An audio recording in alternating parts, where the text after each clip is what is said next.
This is the meeting of the Athens Board of Zoning Appeals. The time is 7:01 p.m. and the date is August 14, 2018. At this point, I will call the meeting to order. The board consists of 5 members and 2 alternates, the alternates taking full part in the discussion and becoming a voting member in the absence of a member or when a member abstains for conflict of interest. Present tonight are members Mr. Ed Baum, Ms. Lisa Carson, Mr. John Goodekins, Ms. Kay Towsley, and alternate Ms. Jessica Koplowitz. I am John Golsey, the chair. Also present are zoning administrator Mr. Rick Sorois and secretary Mr. Paul Eschenbacher. At this time, I invite you to view a pre-recorded video on the rules and procedures of the board. The Athens Board of Zoning Appeals operates according to the following procedure. The chair will name and describe the case. The zoning administrator or secretary will state the basis of the objection and any applicable facts or conditions pertaining to the case. The appellant or their representative will give reason why the appeal should be viewed favorably. Anyone wishing to speak in favor of the request will be heard. Anyone wishing to speak in general comment will be heard. Anyone wishing to speak in opposition will be heard. If necessary, the appellant or their representative will offer concluding, summary, or rebuttal remarks. Testimony from the floor shall be closed. The board will deliberate and render a decision. According to Athens City Code, Section 23.07.03b, the board has power to grant variances from the strict application of the code, provided the variance will not be contrary to the public interest, the spirit of the code is observed, public safety and welfare are secured, and substantial justice is done. According to Athens City Code, Section 23.07.10c, variances from the code shall not be granted unless the board makes specific findings of fact based directly on the particular evidence presented to it, that the standards and conditions imposed in this title, if applicable, have been met by the applicant. Exceptional circumstances. There are exceptional or extraordinary circumstances or conditions applying to the property in question or to the intended use of the property that do not apply generally to other properties or classes or uses in the same zone. Practical difficulty and undue hardship. Because of exceptional or extraordinary circumstances or conditions pertaining to a specific piece of property, a literal enforcement of these regulations will result in practical difficulty or undue hardship that is unnecessary to the achievement of public purposes. Preservation of equal property rights. Literal interpretation of these regulations would deprive the appellant of rights commonly enjoyed by others in the same zone and the same vicinity, while a granting of the requested variance will not confer on the applicant any special privilege that is denied to other properties in the same zone and the same vicinity. Minimum variance. The variance granted is the minimum variance required to make possible the reasonable use of the property. Absence of detriment. The authorizing of such variance will not be of substantial detriment to adjacent property and will not materially impair the purpose of the zoning code or the public interest. Not of a general nature. The condition or situation of the specific piece of property or the intended use of said property for which variance is sought, one or the other or in combination, is not of so general or recurrent a nature as to make reasonably practicable the formulation of a general regulation for such condition or situation. Any person, resident, or officer, department, or appointed body of the City of Athens, aggrieved by a decision of the board, may petition the Athens County Court of Common Pleas concerning the illegality of the decision. Such petition must be filed within 30 days after the mailing of the decision of the board to the applicant. Thank you. There are 4 cases on tonight's agenda, and they will be heard in the following order. The first case would be 310 West Union Street. The second case would be 7 North Congress Street. followed by 260.5 East State Street, and the last case would be 220 East State Street. The board is required to take testimony under oath. Would anyone wishing to speak concerning any item on the agenda please stand?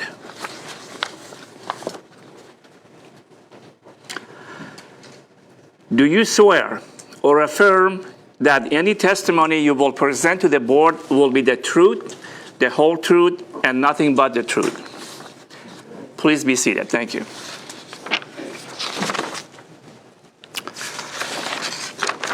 Case number one is case 18-18V, the property at 310 West Union Street. Zone is B3, and Expressive Graphics is the appellant.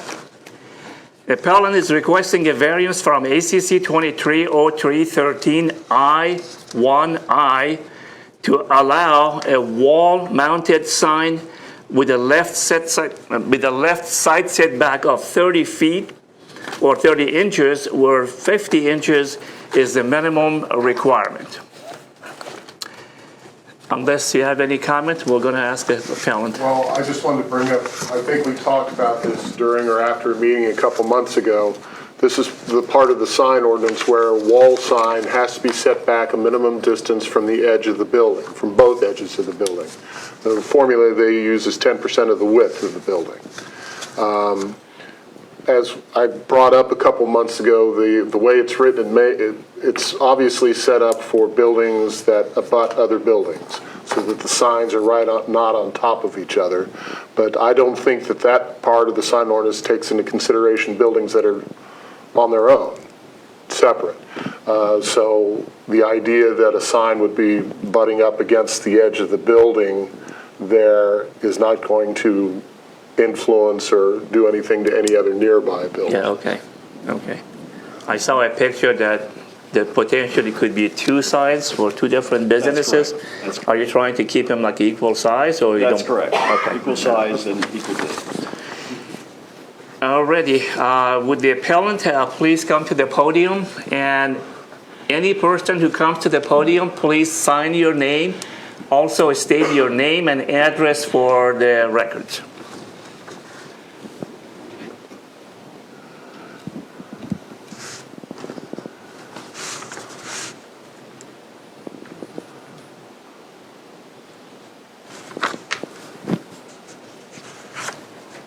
My name is Robin Stone King. My address is 924 Cadillac Street, Zanesville, Ohio, and I'm here on behalf of Expressive Graphics.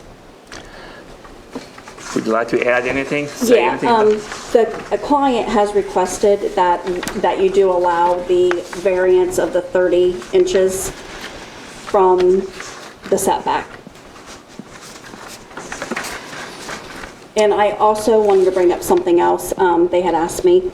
There is another client that is going in that same building, and she is also going to be on the attendance panel, and she has requested that as well. And I do have her information that I brought with me this evening. Okay. Any questions for the appellant? No. No, I'm asking the board if they have any questions for the... did the board have any questions for the code office? No? Okay, you may be seated for now. Thank you. I don't have any questions, and then let's see.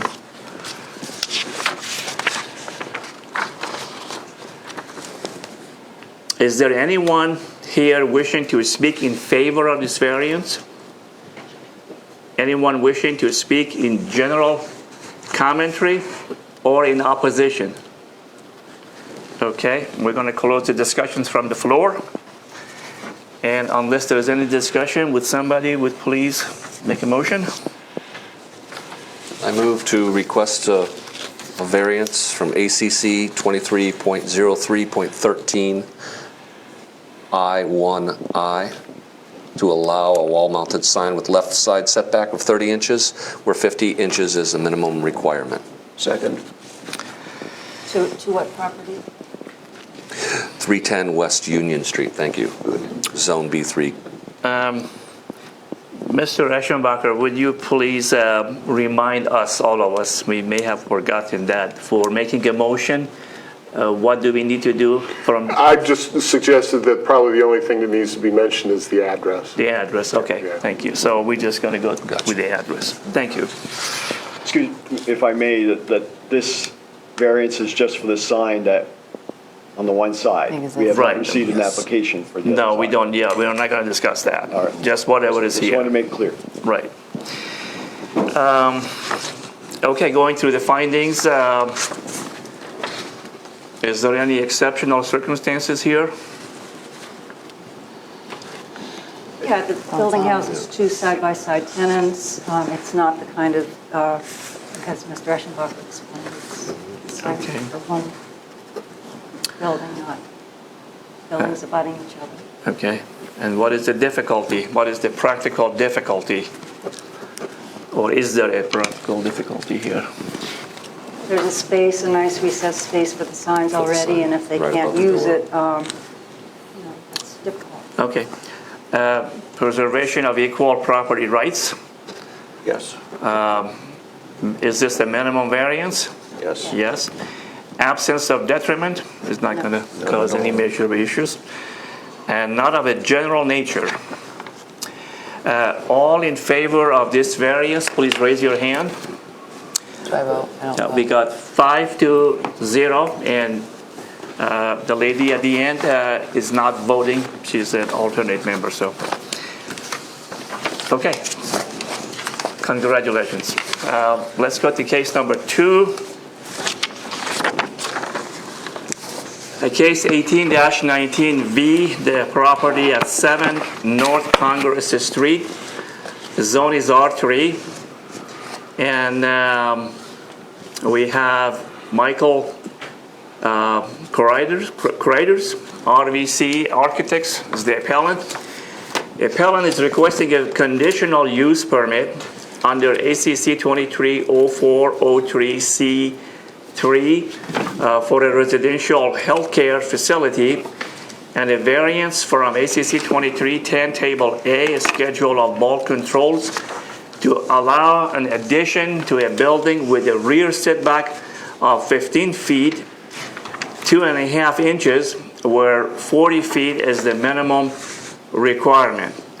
So, Mr. Eschenbacher, do we need to do this twice? One for the... There's a slightly different set of findings for the conditional use than Okay. there is, so when the time comes, I'll Okay. explain what they are. Okay, great. Anything else you want to add? No? Any questions for the... Yes, just a question. We don't need to consider anything about parking. There's something in the I document. think that's something probably the appellant can address when he gets up there.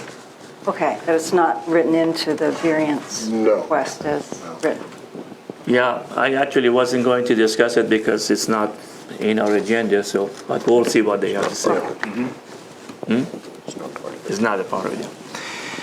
Would the appellant please come to the podium and state your name and address?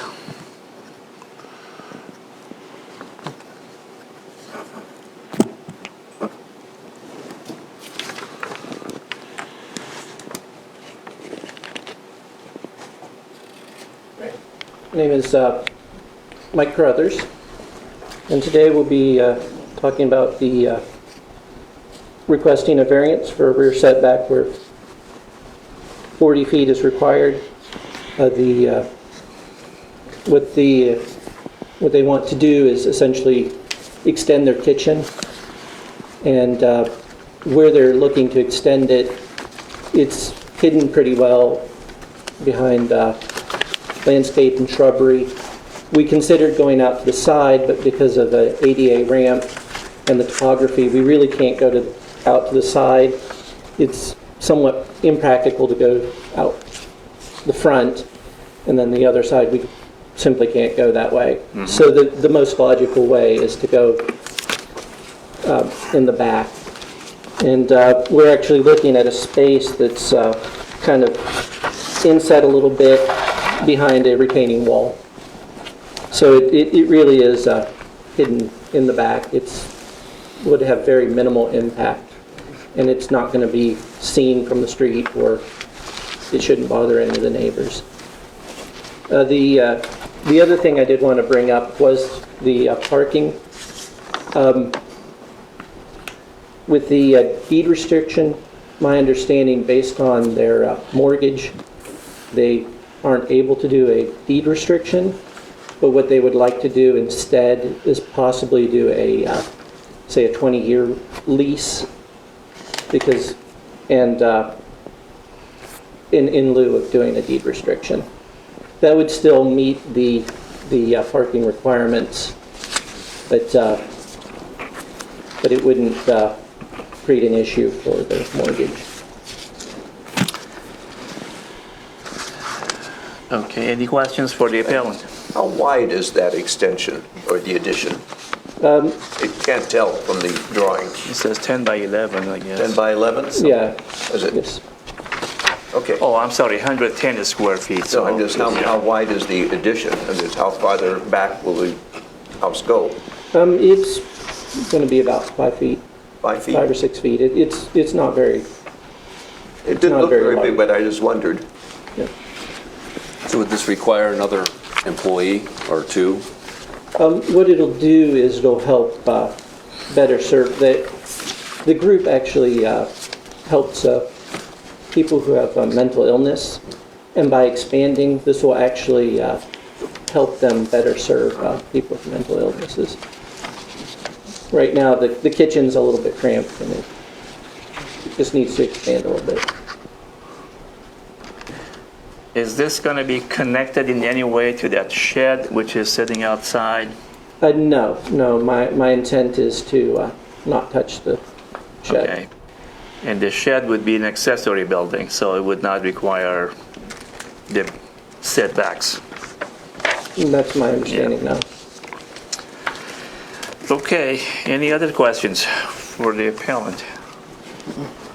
Okay, you may be seated for now, and if we need to call you back, we will.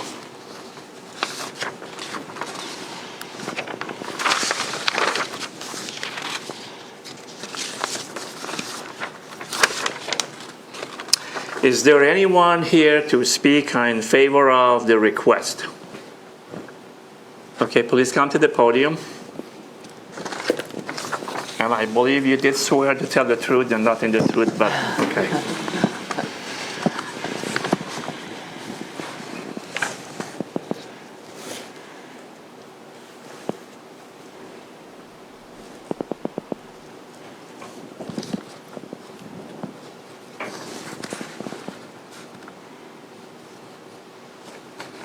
My home address on here?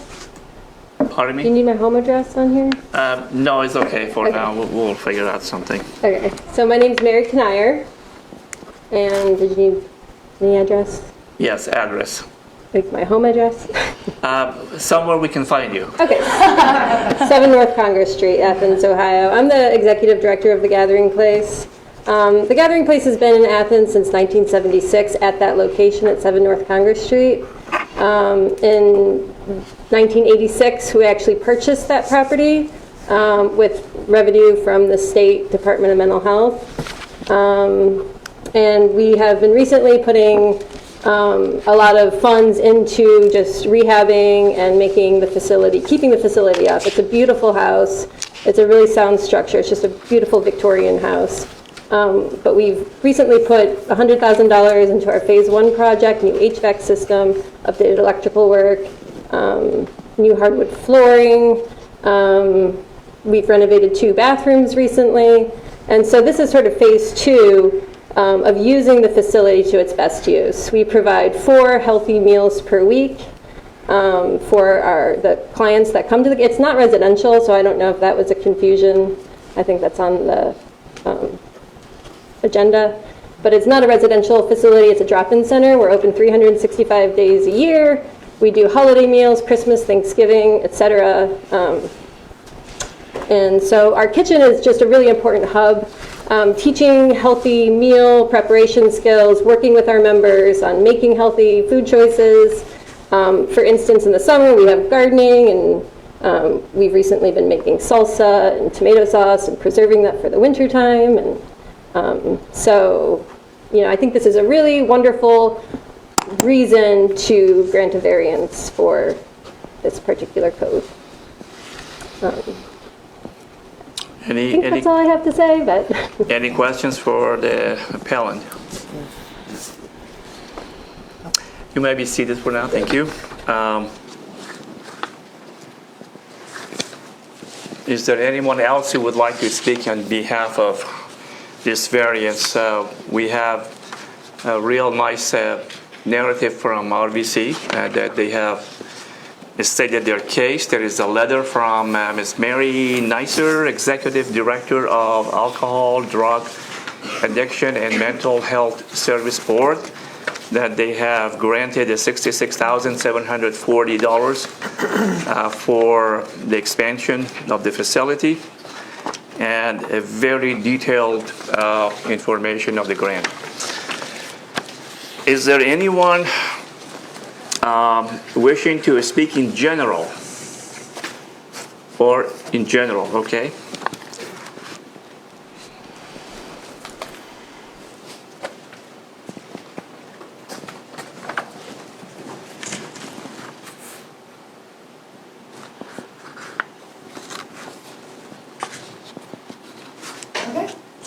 My name is Ginger Schmallenberg, and I'll give the address of 7 North Congress. I am the Resource and Development Director for the Gathering Place. I wanted to clarify a little bit about the parking, the confusion about that. We have recently purchased the parking lot next to the Gathering Place, and we rented spaces for years and years and years. And we also purchased the house next to it, 34 West Washington. And by purchasing that, we actually got a grant, capital funds from the Ohio Department of Mental Health and Addiction Services. And so that's in one deed. And so we cannot separate the deed of any of those parking spots, even though we rent them from ourselves. So we own both properties and the parking lot. We bought the property because we were going to lose the parking lot if it was sold, and that would be really the detriment of our programming. And so we plan on using parking. So I just wanted to clear that up a little bit, why it's not like we're refusing to do parking. We always have to have parking. So, okay, I just want to say that. Thank you. Okay, thank you. Thank you. Now, is there anyone wishing to speak in opposition of this variance? Okay, we're going to close the discussion from the floor. And I have a little bit of I guess I distributed this to the members once before. Conditionally permitted uses. The BZA may authorize the issuance of a conditional use permit in accordance with the following provisions. And which one do I need to read? All of each? 1, 2, well, you can go through them, 1, 2, 3A, 3B, and 3C. Okay. It says that the conditional uses for which a permit is issued are permitted in the zone. Yes. 230403 C3, which has to do with conditionally permitted uses in this zone. Okay. Number 3 is residential healthcare facility. Residential healthcare facilities for persons with disabilities, provided that such facilities comply with all federal, state, and local laws and regulations. Okay, and even though she said it's not residential, that's the... But I thought it would be under clinic maybe, right? The next one, clinic? Well, I guess you could. I mean, yeah, you could give it for the clinic, and it'd be the same thing. Yeah. Okay. Number 2, each conditional use is considered as an individual case, and this is certainly a different case. The BZA shall find the case conforms to the specific requirements enumerated in each section, and also these standards. The conditional use complies with all applicable city regulations. Except for the rear setback. Yeah, and they, okay. Can discuss that. The conditional use will be of such location, size, and character that it will generally be in harmony with the appropriate and orderly development of the zone, It will not be detrimental to the orderly development of the adjacent properties nor inconsistent with the city comprehensive plan. I don't think. Well, the property on one side is their own parking lot. Yeah. The property on the other side, they are not expanding in that direction. Yeah.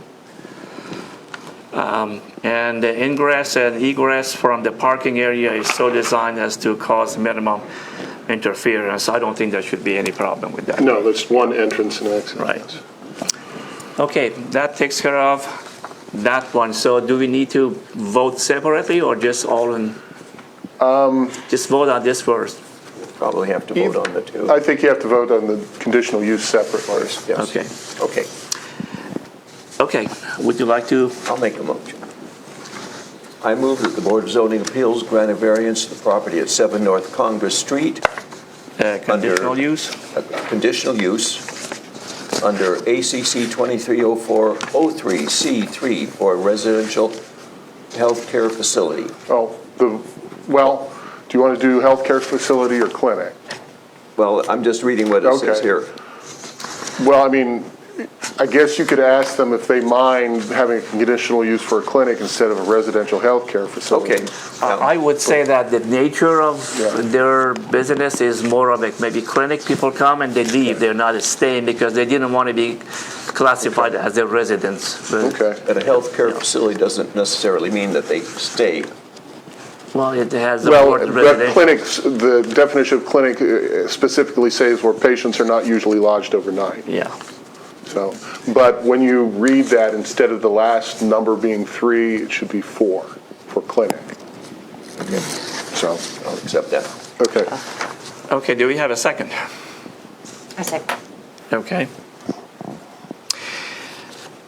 All members in favor of granting the conditional use permit, please raise your hand. Okay, you got that part. And do we have a motion for the variance? yes. I move that the board grant a variance to the property at 7 North Congress Street from ACC 2310 Table A, Schedule of Bulk Controls, to allow an addition to a building with a rear setback of 15 feet, 2 1/2 inches, where 40 feet is the minimum requirement. Second. Okay, very good. Exceptional circumstances. And there are exceptional or extraordinary circumstances or conditions applying to the property in question or to the intended use of the property that do not apply generally to other properties or classes or uses in the same zone. It's exceptional just in its nature of taking care of people. Now, we're, again, talking about the variance of the rear setback. I don't think it's going to have any effect. It's just a small addition. Practical difficulty and undue hardship. Apparently, they need a bigger kitchen. They need the extension. And it's a lovely place. It's actually a really nice piece of property in there and perfect for what they're doing. Is this the minimum variance? Yes. Yes. Absence of detriment, I don't think there's any issue in there, and not of a general nature. No. All in favor of this variance, please raise your hand. So you have 5-0.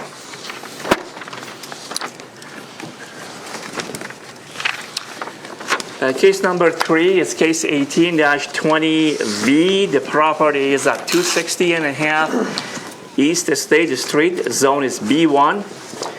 Appellant is requesting a variance from ACC 2310 Table A, Schedule of Bulk Controls, to allow a duplex with lot size of 5,464 square feet, where 7,000 square feet is the minimum requirement.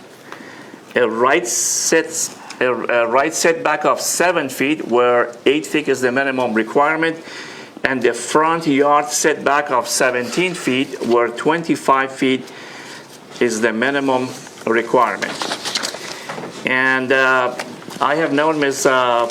Jeffers for many, many years, so I'm not going to be voting on this particular case. So Ms. Jessica Koplowitz, would you please be a voting member Yes. on this one? Okay. Anything from the code office? Just that basically what they're doing is changing the building to a duplex. They aren't changing the footprint. All these things they need variances for, the size of the lot, the setback, and the such are already existing. Okay. It's just the change of use The change that of means use. that they'd have to try to get it conforming. Okay. I do have a question when we get to it. Go ahead. I do have a question for the administrators.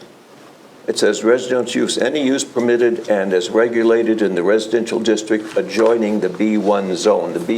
Adjoining the B1 zone is an R1, which does not allow duplexes. But there's also now an R3 that abuts it, because where the flower shop was on the corner, they got specific zoning, part of it's R1 and part of it's R3. Okay, that was it. rezoned. Okay, Yeah. thank you. Yeah. Any other questions for the code office? Would Ms. Jeffers please come to the podium and state your name and address for the record?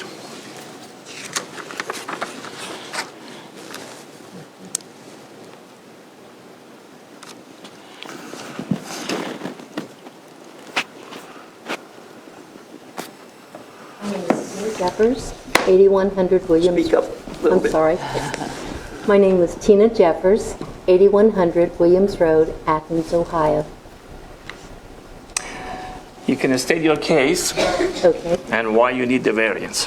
I own 260 and 260 and a half East State Street, and 260 is a fairly good-sized lot. This was a little cove behind it. It's on a very quiet street. I want to keep it that way. I don't want to change anything. I haven't changed anything in the house other than there was a rickety old stairwell that I almost fell down myself. The people, when I bought the property, the people wanted to stay in the house, and I just left it as it is. But since I've asked them to move, I'm cleaning it up and redoing it, and I just want to make something nice and equitable for the neighborhood. I'm only asking for, 2 people up and 1 person down. I don't want to make hardships on anyone. I fixed a fence. There was a wall that was breaking down. I fixed that wall, and then I fixed another wall because it was falling apart too. So I have plenty of parking. I have 4 spots.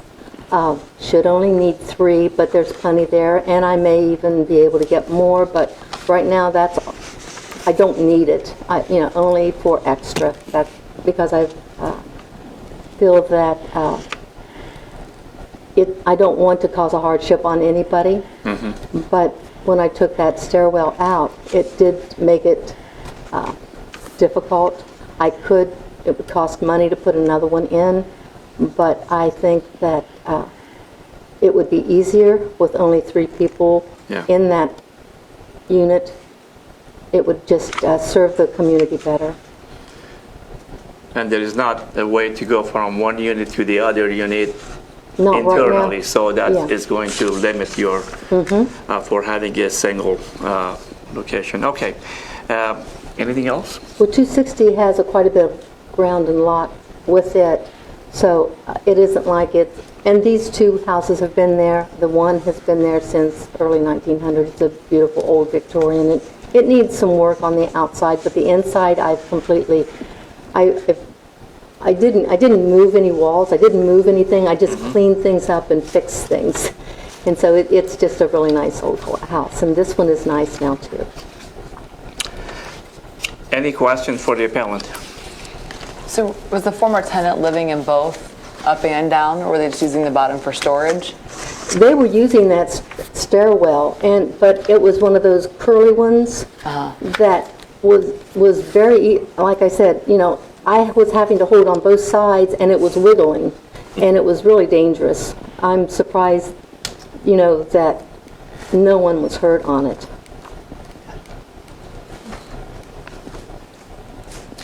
Any other questions? You may be seated for now. And is there anyone who would like to speak in favor of this variance? So you all must be for the fourth case, huh?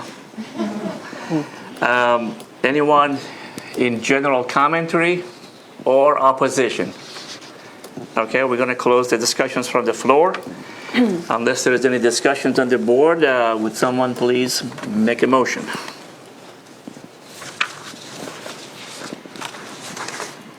I don't need to make a motion. Okay. I move that the Board of Zoning Appeals grant a variance for the property at 260 and a half East State Street from ACC 2310 Table as Scheduled Bulk Controls to allow duplex with a lot size of 5,464 square feet where 7,000 square feet is the minimum requirement, a right setback of 7 feet where 8 feet is the minimum requirement, and a front yard setback of 17 feet where 25 feet is the minimum requirement. Do we have a second? Second. Ms. Carson, second.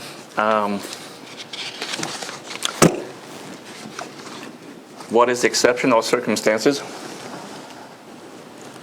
Well, I think Way out of the one of the things that we always run into is we have a lot size that's smaller than the standard, and so that creates all kinds of difficulties for property to try to meet the zone. Mm-hmm. Yeah. And practical difficulty and undue hardship, that's the reason Same thing. for that. Preservation of equal property rights. Satisfied? Given that it's B1 zone, yes. Okay. Yeah. Is this the minimum variance? Yes. Absence of detriment? None. And is this of a nature of general nature? No. Not. Again, I'm not going to be voting, so Jessica, you will be voting. All in favor of this variance, please raise your hand. Okay, you have the variance 5-0. And see if we can finish this before 8 o'clock. If I may real quick, just make a comment. Those who have applied and have received the variance need to come back to the office and submit a new application, which then this variance will be attached to it. I just wanted to make sure everyone was clear on that. Okay, thank you. Okay, thanks. We should remember to make that comment in every case, I guess, in the future. Case number 4 is 18-21V. The property at 220 East Estate Street, zone is R1. Appellant is requesting a variance from ACC 230401 to allow a bed and breakfast in an R1 zone where such use is not permitted, and from ACC 2310 Table B off-street parking requirements to allow a bed and breakfast with 2 parking spaces where 5 parking spaces are the minimum requirement. The code office, I guess in the past, sometimes we have mentioned that if there is a main entrance to the city, such as maybe Richland Avenue, bed and breakfast is not allowed, but this is not the case in here, right? It is the case. State Street. Yeah, it is. Okay. Anything else? Okay. Do you have any questions for the board, for the code office? Would the appellant please come to the podium and state your name and address?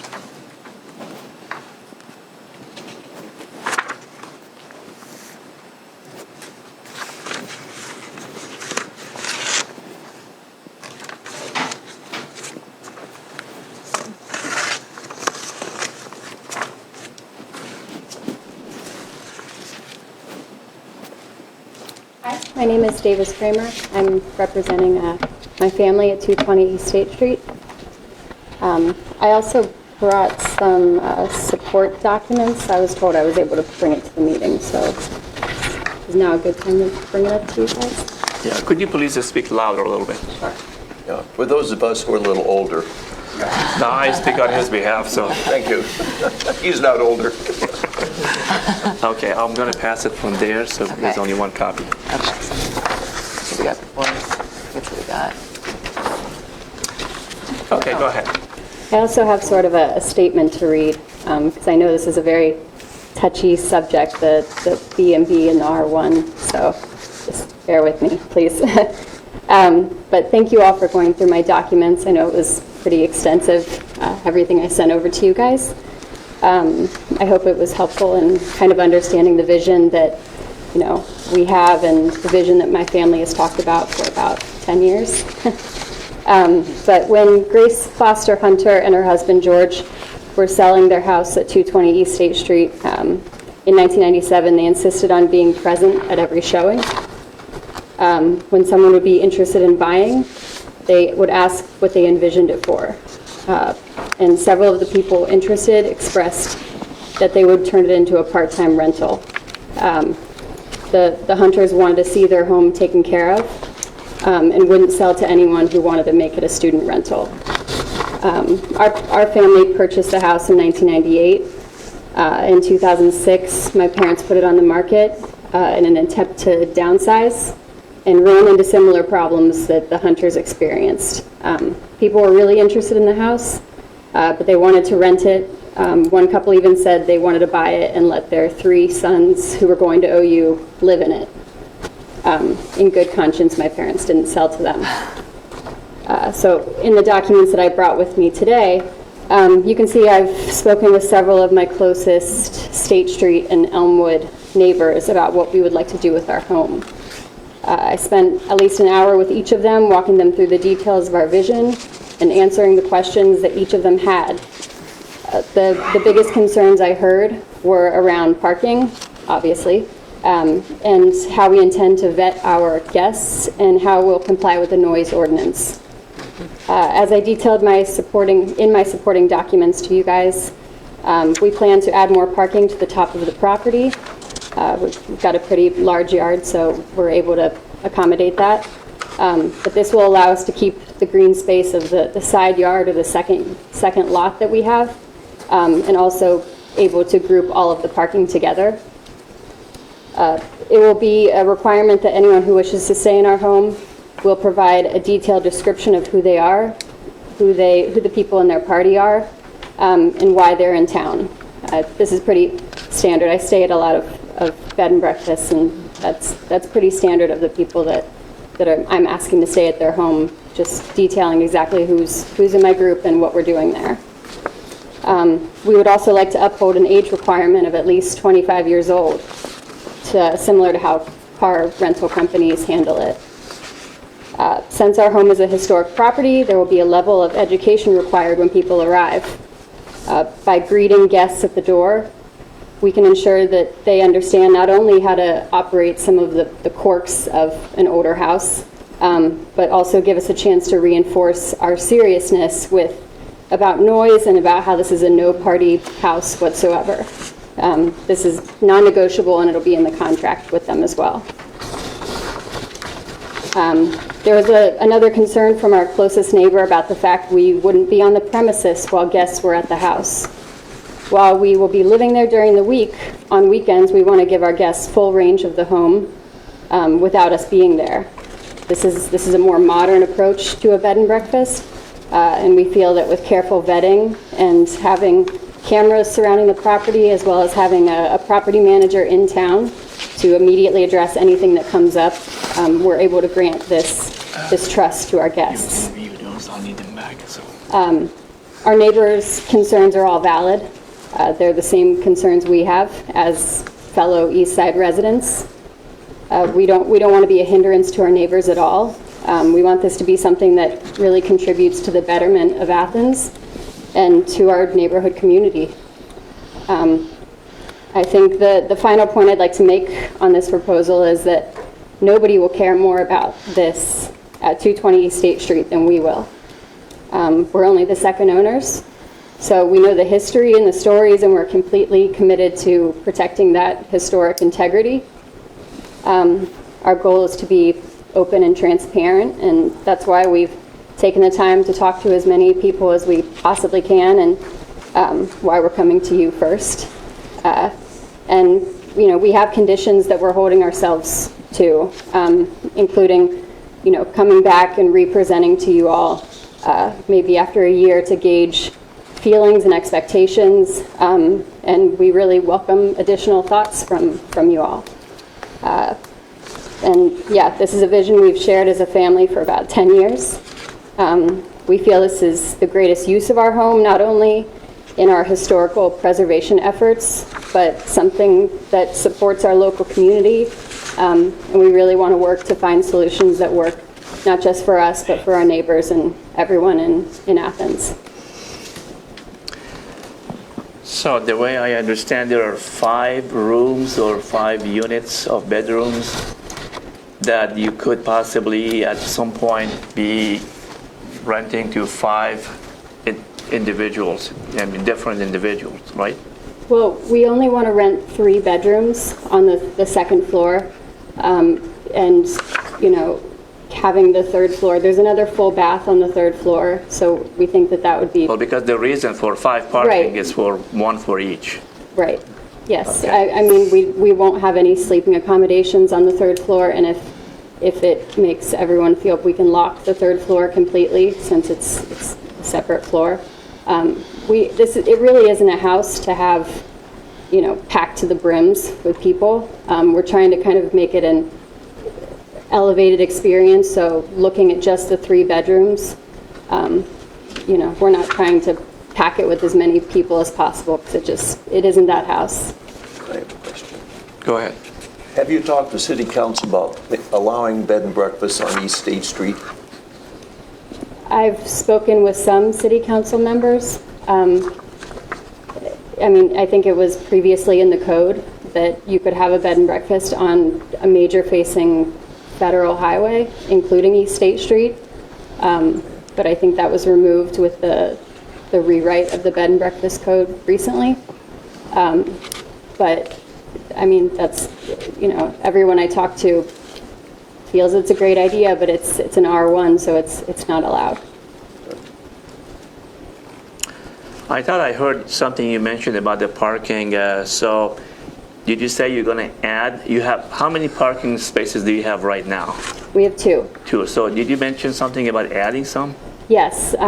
So and I think it's in one of the documents I sent you guys, but Yeah, that's what I just heard you saying, that some addition, but I didn't get the whole thing. right. Yeah. So on the third, the backyard is terraced. So on the third terrace, we are going to bring the fence in and take out some of that dirt and lay gravel. We're trying to add 1 additional spot. I think we could have 2 there. From my measurements, we can have 2 additional spots up at the top of the property, so it would be right next to the 2-car garage. So all the parking would be in the same place at the top of the property, and it wouldn't... We were approved for a curb cut 10 years ago to put a driveway in the second lot or the side yard of our house. I'd really that would be like my last resort, just because I think having open green space is more valuable. Well, the reason I'm saying this is if you are willing to add extra parking, and also if you are willing to reduce the number of possible bedrooms to 3, then we could maybe reward the variance a little bit, make it more, make it easier on you and us. So that's what I'm trying to figure out. Right. Yeah. I might not have been clear in that when I first submitted the application, exactly how that works, because I met with the inspector who originally wrote that, and, you know, said we will add parking, and, you know, we're only looking at the 3 bedrooms. We can lock the third floor, or we can just ensure that there are no beds up there, and anyone can stop in at any time to check up on that if that's what you'd like to do. Okay, thank you. Questions?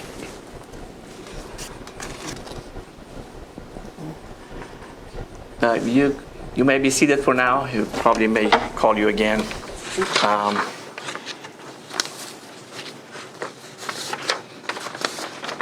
Is there anyone wishing to speak in favor of the request? Please come to the podium.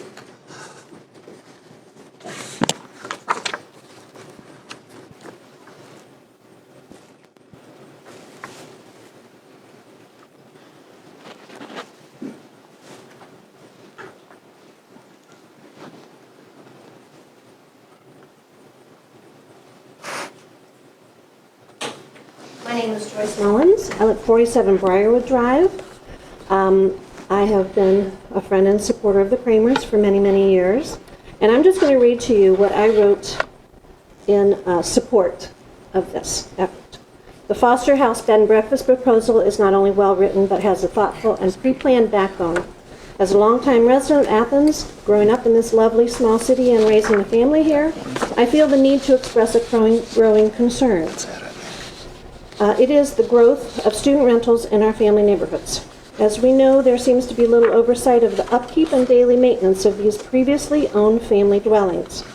The Kramers' proposal for a bed and breakfast is an alternative that is logical, somewhat due to its location. It also provides the Near East End a model for preserving the history of our beautiful neighborhoods. As a homeowner, I have been recently presented with a situation where a house nearby was sold as a rental. It's my opinion that weekend guests who, as stated in the proposal, would be expected to respect the home and its neighbors would be preferable to the possibility of renters who may not have my same homeowner values. This is evidenced throughout Athens, where family homes turned rentals are not well maintained. The Kramer family has been excellent keepers of this beautiful and historic home. Their desire to share the story of the Foster House with guests is commendable, and I fully support their efforts. Thank you. Okay, thanks. Anyone else would like to speak in favor of this variance?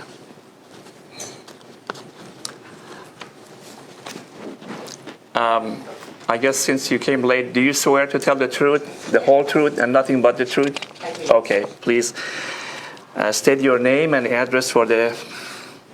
My name is Susan Mitchell. I live at 191 East State Street.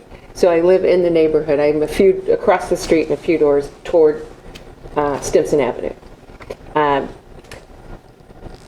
I believe that if we allow the Kramers, especially Davis, to allow this proposal to take place, we will definitely, and I know this is why you are here, why we have this important group of zoning appeals, that we will definitely make the neighborhood more beautiful, and we will protect the historical integrity. People who have bed and breakfasts cannot get guests if the place isn't beautiful. And I have found I do a similar, although I live in Athens, I do similar work in another town, and you get really quality people, especially if the pricing is high, and which I hope it will be. I don't know what she plans to have her pricing. But you also get people like the Kramers, and there might be, in this case, we've got a young person who grew up here who might be able to move back to her hometown because she will have this business.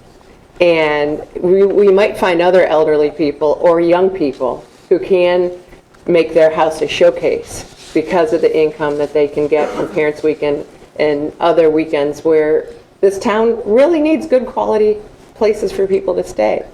I fear that if we don't allow this type of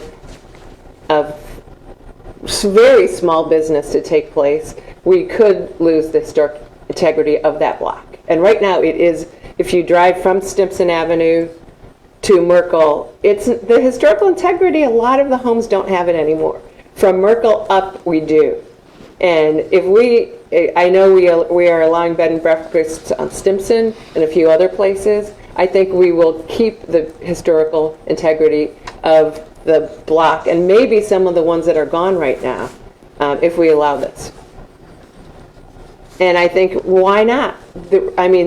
One big reason why I think we should, because you can visit it in 6 months. If she makes proposals and doesn't live up to it, then we come back to this room and say, hey, this didn't happen. And it can always be taken back. But the way that the world is moving now, I'm afraid we will, the rest of East State Street could look like the first block, and I don't want that to happen. And I just took iron pipes out of my house, which was built in 1936. It was incredibly expensive. And many families would rather just buy a newer house, let the house go, and this will give people the resources to keep their houses beautiful. there are many nice homes out there in that neighborhood. Yes. And so, do you think that this may open the gate for others want to come in here and have a bed and breakfast in the same R1 zone? Well, again, they'd have to come to you, wouldn't they? Yeah, but that's then we have to. Then it would be your job to See decide each whether case they by have the case, integrity yeah. of Davis to do so. And I think that's why you're here. That's why we have you. Yeah, yeah. And if it did, I mean, if it meant other homes not becoming run down, it might be a decision you want to say yes to. It might not. So you would be comfortable if there are more that also may qualify. I would be in the neighborhood. Okay. I would be. All right. Thanks. And I truly believe it would keep East State Street beautiful, in my opinion. Okay. Any questions? No. You may be seated. Anyone else in favor of the variance? Anyone for a general commentary? Is there anyone who would like to speak in opposition? Please come to the podium, please.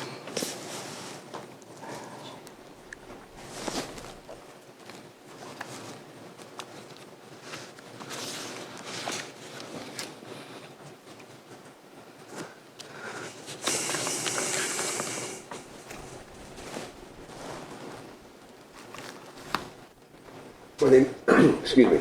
My name's Jack Stauffer. I live at 69 Elmwood Place. I've read some or most of the supporting documents / story about the Foster House bed and breakfast. Wrong. No breakfast, no on-site management. This is not about the Kramers. It's not about 220 East State Street. This is about maintaining our R1 neighborhood.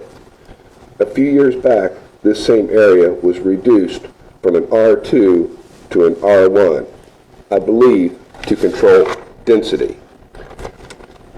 A new hotel is coming to downtown Athens, maybe two if the Cornwells follow through. It is not government's business who and how many people build hotels, motels in any given town as long as they are in a permitted zone.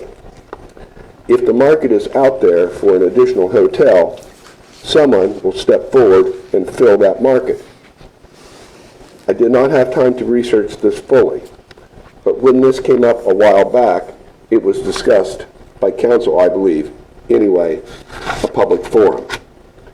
Since then, I believe it's correct that you voted down the last application by unanimous vote. In any event, it failed, and it should have. Again, did not have time to do all the homework, but it seems that this is allowed in certain zones or on certain main streets. R1 is our sacred area where a person or family can find and enjoy a peaceful environment. This is not about Mr. Kramer, Mrs. Kramer, young Mrs. Kramer, or 220 East State. This is about the people who bought their homes in the R1 zone because they were seeking and currently enjoying all the benefits that come with living in a quiet and peaceful environment and neighborhood. With transient people comes traffic, parking, noise, litter, and a much more active and possibly boisterous or rowdy bunch. That all is both possible and likely.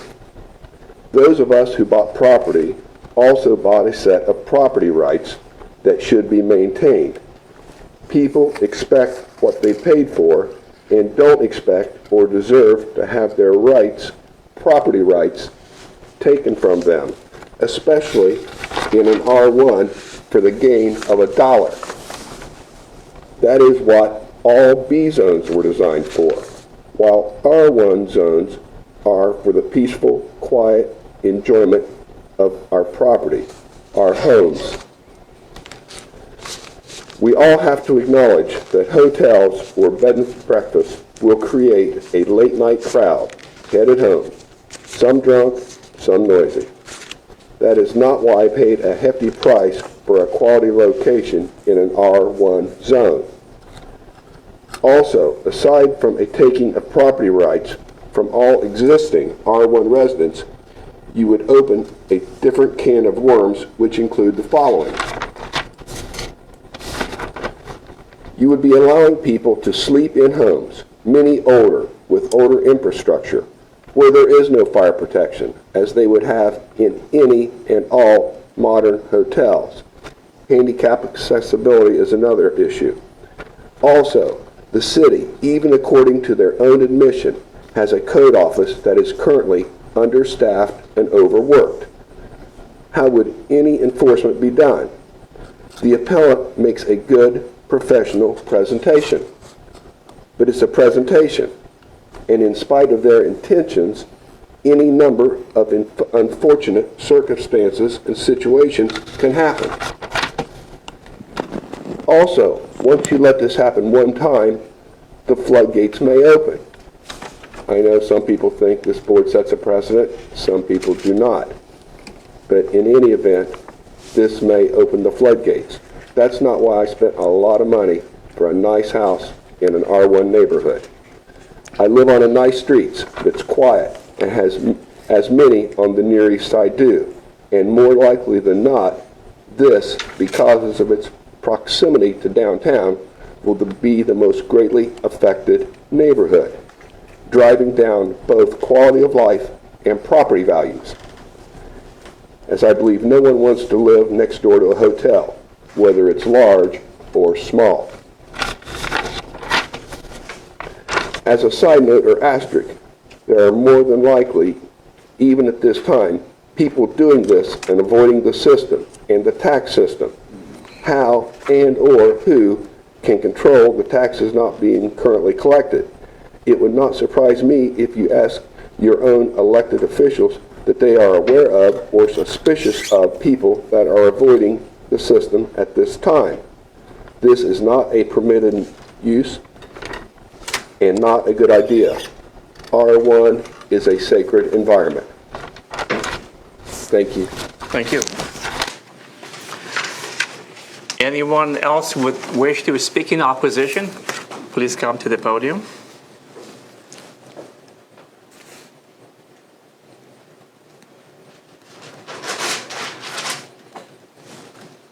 My name is Judith Rue. I live at 218 East State, which is directly next door to the Kramer's home at 220.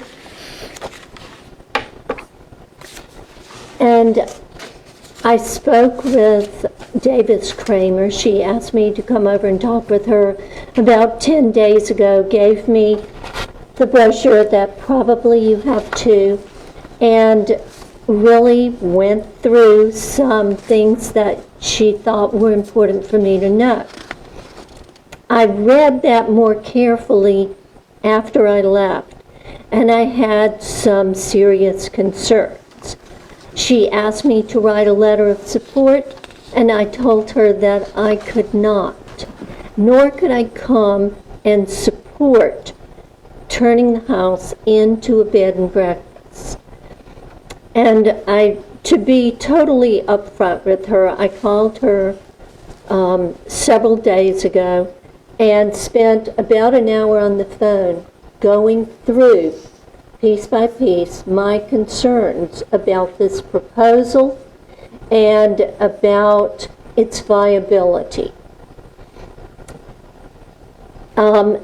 During that conversation, some contradictions came up, which I'd like to just walk you through some issues that being next door, and we've been in our home for close to 40 years. I mean, we're really townies, if you will.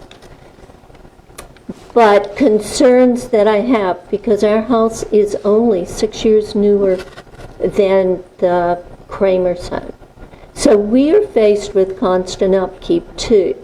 But we decided way back we were going to maintain our home to the best of our ability. And we've done that.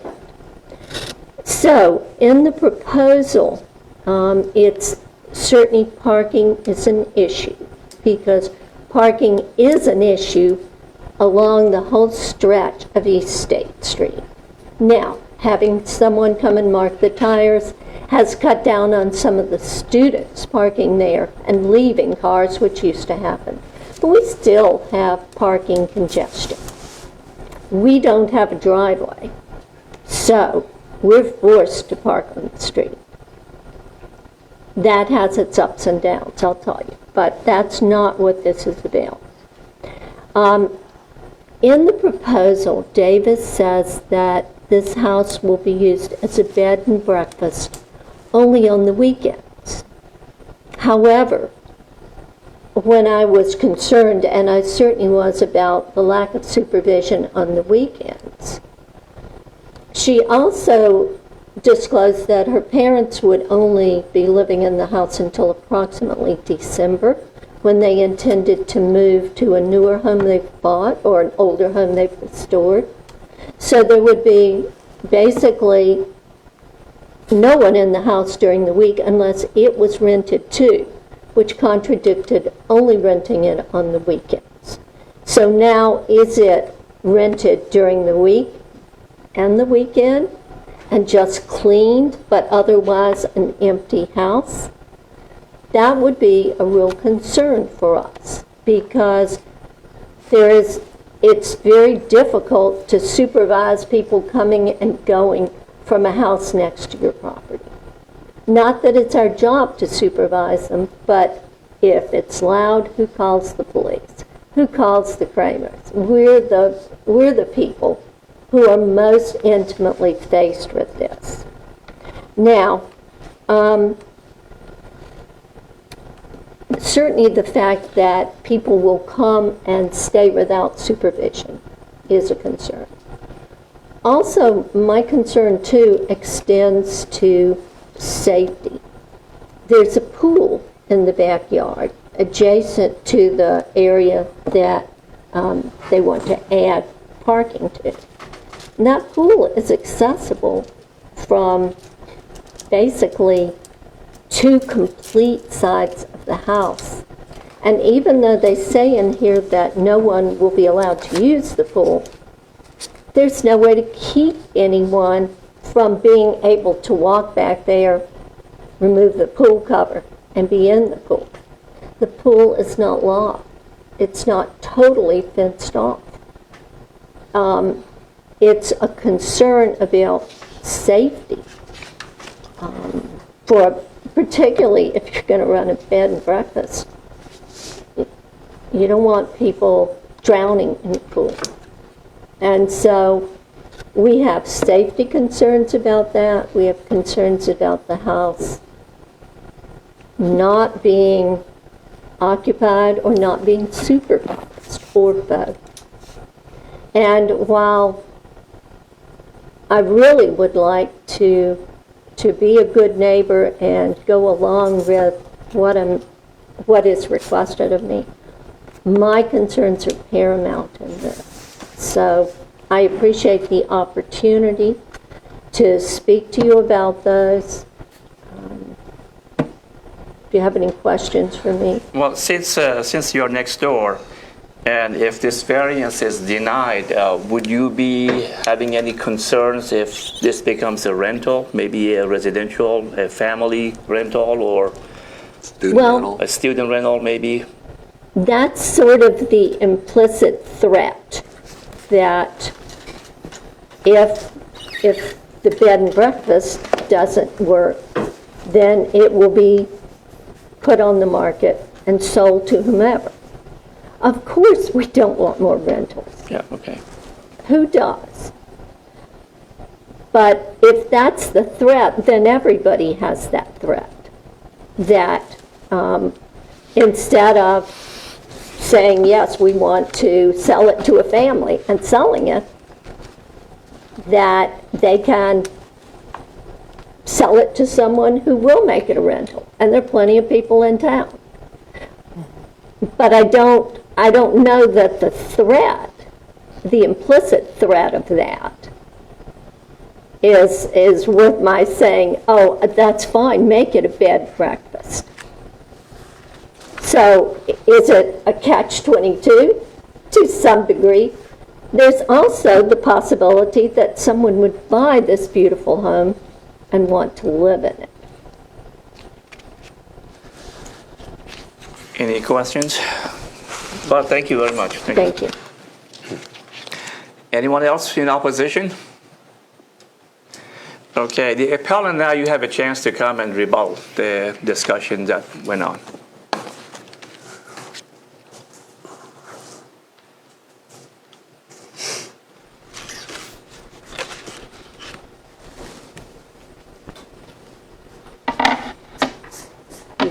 I'm not sure where to begin with that. I guess because it's top of mind.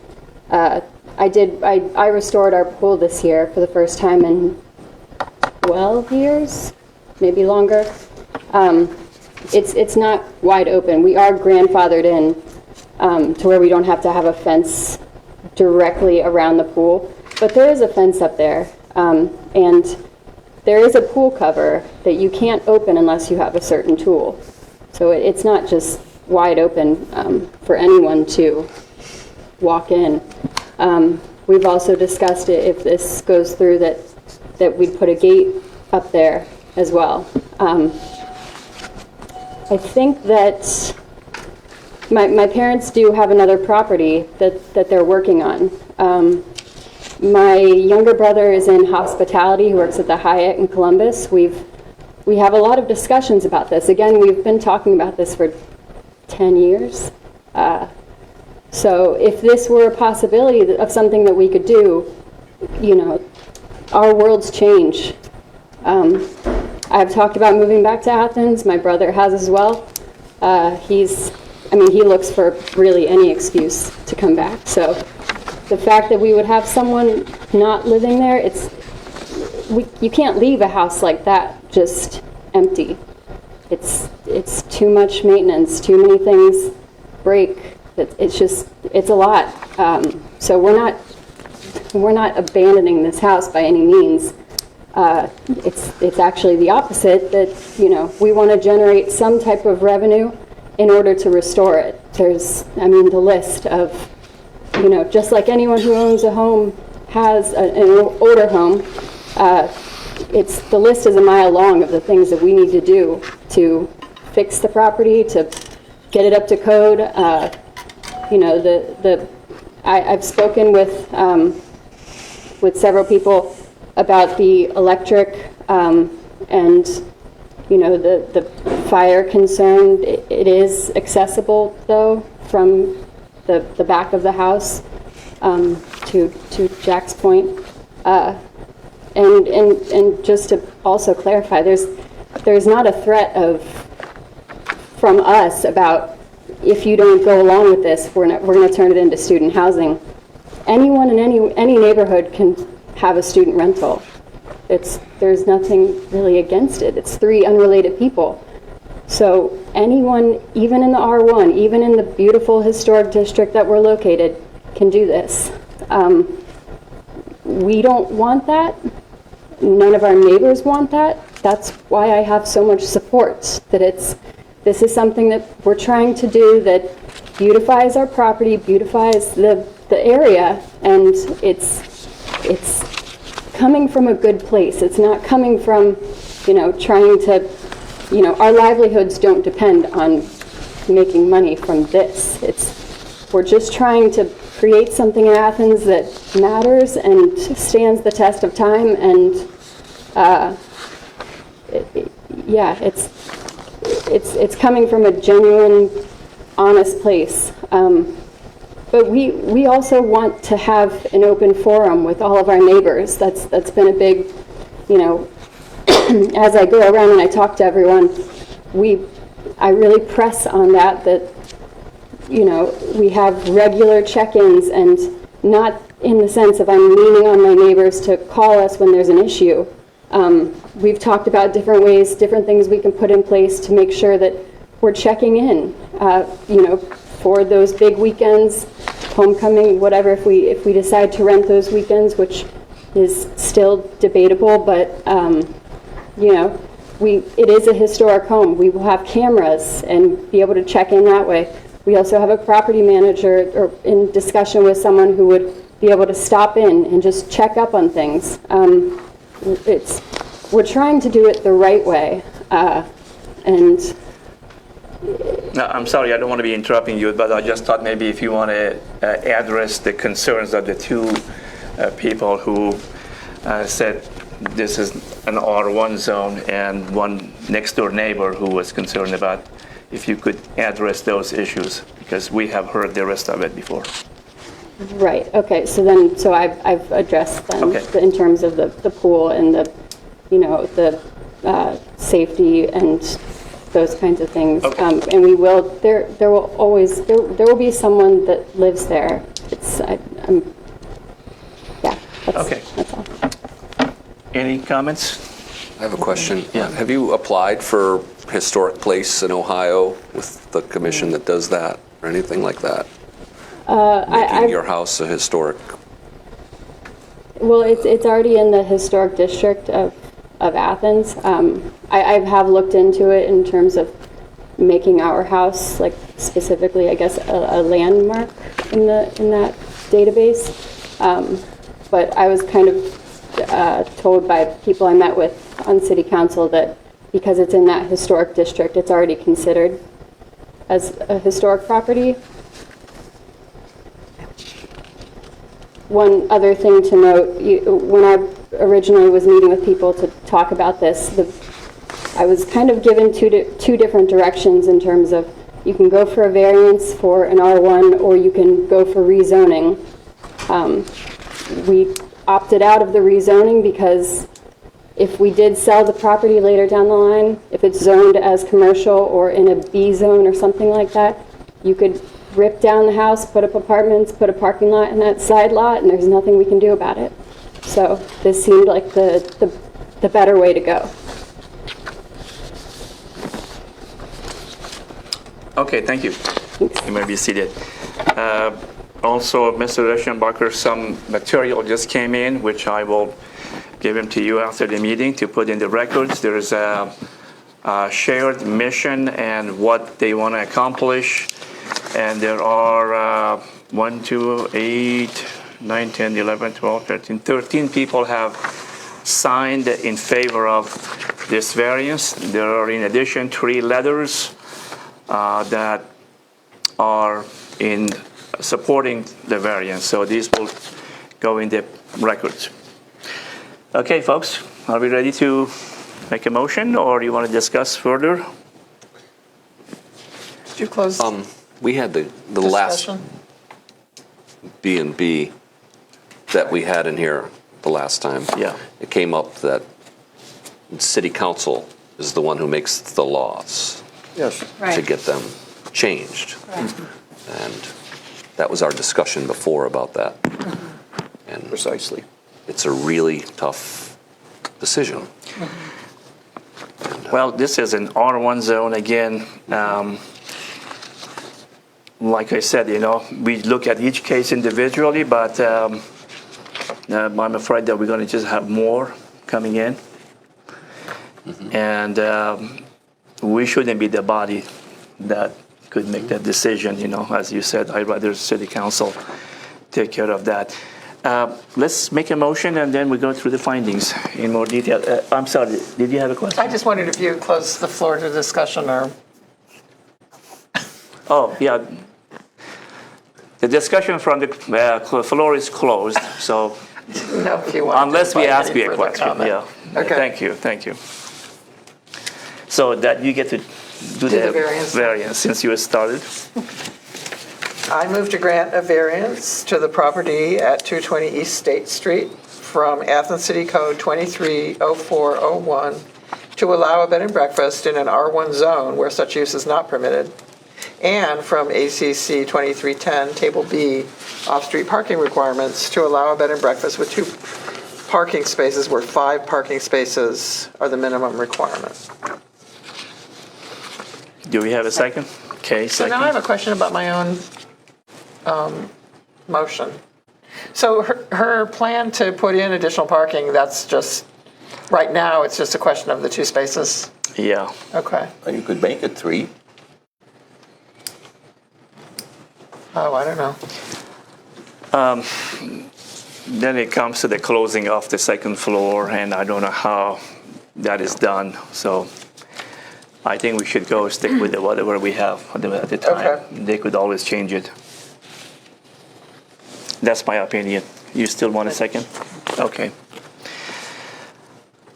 Going to the findings, exceptional circumstances.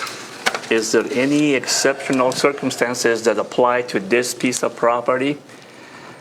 I don't believe so. I don't believe either, because this property can be utilized as a residential. It could be, Right. it is nothing. It's a house. Yeah, it's a house. It could be sold. It could be sold to an individual, or there are other options. I would say that the exceptional circumstance is that this is a corridor of very beautiful homes. And we may all, or some of us may have a prejudice on behalf of going along with a plan that would preserve that. But to my mind, that is a prejudice. It's not really, I don't feel that it's really my Is place that to, with respect to the property?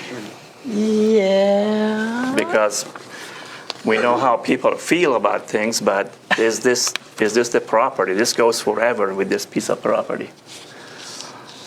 Is there any exceptional circumstances, exceptional geography or structure that makes this different than the rest of the residential homes in that neighborhood? No. It's occupied by a very beautiful home. Yeah. Practical difficulty and undue hardship. Are we, by rejecting the variance, create a practical difficulty and undue hardship? No. No. Okay. Preservation of equal property rights. By granting this variance, we will be giving them more privilege than the neighbors. And of course, the neighbors can come apply for the same thing, but not in that zone.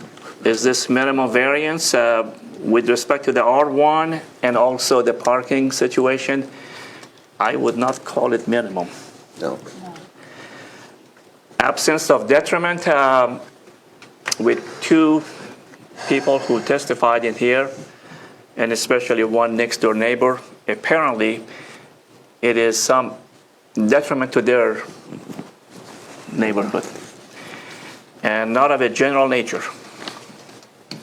Okay, are we ready to vote? All in favor of this variance, please raise your hand.